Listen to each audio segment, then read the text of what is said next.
They were the warriors entire civilizations feared, men whose names alone could make armies retreat before a single sword was drawn. But then, almost overnight, they were gone. Imagine facing fighters who felt no fear, who trained from childhood to kill, who moved with discipline so precise it looked almost inhuman. This was the reality of groups like the Spartans, the Mongol horsemen, and the Viking raiders, warriors who didn't just fight battles, they defined entire eras of terror and dominance. The Spartans, raised in brutal conditions, turned into living weapons, holding the line against overwhelming enemies, becoming legends of discipline and sacrifice. The Mongols, led by ruthless strategy and unmatched speed, swept across continents like a storm, building the largest land empire the world had ever seen.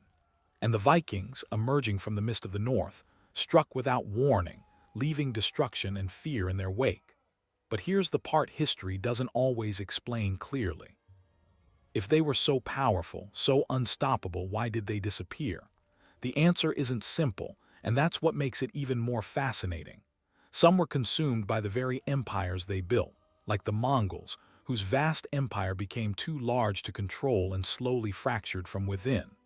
Others, like the Spartans, were victims of change, their rigid system unable to adapt to a new world where warfare and politics evolved beyond their traditions. And the Vikings, they didn't just vanish, they transformed, settling into lands they once raided, becoming part of the very societies they used to terrorize.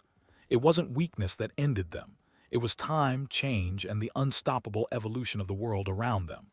The most feared warriors in history didn't simply fall, they were absorbed, reshaped, and erased by forces even they couldn't fight. And it makes you wonder, which powerful forces today might one day disappear just like them?